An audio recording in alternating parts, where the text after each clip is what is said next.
Sugatan ng isang babae matapos saksakin ng lalaki ng hold up sa kanya sa Taytay, Rizal. Arestado ang suspect na umamin naman sa krimen. Lagi una ka sa balita ni EJ Gomez, exclusive.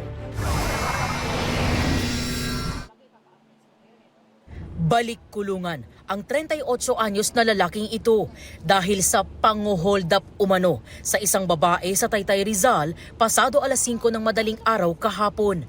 Ayon sa pulisya, naglalakad ang 29 anyos na biktima sa kalsada ng Samagta Floodway sa Barangay San Juan nang mangyari ang insidente. Yung ating biktima, galing siya sa trabaho, isa siyang call center agent. So nung dumating siya dito sa may bandang Floodway, nilapitan siya nitong ating suspect, at nagdeklara ng hold up. And then nung pumiglas yung ating victim, doon niya na inundayan ng saksak gamit yung ice pick. Nagtamo ng mga saksak sa dibdib at iba pang parte ng katawan ang biktima na nagpapagaling sa ospital. Natangay sa biktima ang isang cellphone.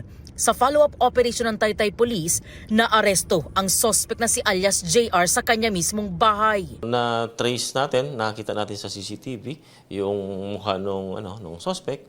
At yun nga, nahuli ng ating mga operatiba yung suspect doon sa Barangay Muzon. And then na-recover din sa possession niya yung mismong cellphone na tinangay niya doon sa victim. Hindi na raw na-recover ang ginamit na patalim. Aminado ang suspect sa pang-hold up. Ibebenta raw sana niya ang ninakaw na cellphone pantustos sa kanyang pamilya.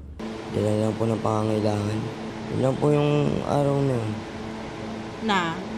Nagawa ko po yun. Nang tanungin ukol sa ginamit niyang patalim, Naiyagis ko po yun sa may ilog. Humingi po ako ng sorry sa inyo, ma'am. Dahil meron po akong 3 buwan na baby.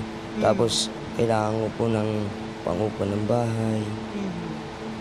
Patawarin niyo po ako. sa records ng pulisya, dati nang nakulong dahil sa pang-hold up at illegal gambling ang suspect. Sasampahan siya ng reklamong robbery with frustrated homicide. Sinusubukan pa ng GMA Integrated News na kunan ng pahayag ang mga kaanak ng biktima. Ito ang unang balita. EJ Gomez para sa GMA Integrated News. Igan, mauna ka sa mga balita, mag-subscribe na sa GMA Integrated News sa YouTube para sa iba't ibang ulat sa ating bansa.